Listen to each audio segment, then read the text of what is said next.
तुम्ही लोकांना जवळ आणणारे एक्सपर्ट आहात. तिथे भाऊ भाऊ तुमच्यामुळे जवळ आले आहेत, इथे भाऊ बहीण तुमच्यामुळे जवळ आले आहेत. तर तर राज्यात एकत्र आहात, मग या स्तरावरती दादा आणि तुम्ही एकत्र का नाही? पहिल्यांदा तर मला आनंद आहे कुठलाही परिवार जर एकत्रित येत असेल तर.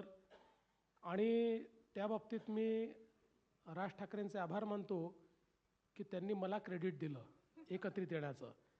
आणि ते क्रेडिट मी याकरता घेतलं की हिंदू हृदय सम्राट शिवसेना प्रमुख बाळासाहेब ठाकरेंचं जे स्वप्न होतं, ज्याकरता त्यांनी स्वतः प्रयत्न केला, पण त्यावेळी दोन भाऊ एकत्रित आले नाही, ते जर माझ्यामुळे एकत्रित येत असतील तर मला असं वाटतं की मी चांगलंच काम केलं आहे, मला त्याचा आशीर्वादच मिळेल.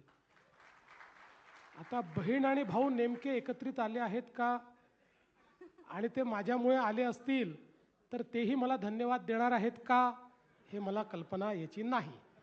15 तारखेनंतर कळेल. 15 तारखेनंतर कळेल.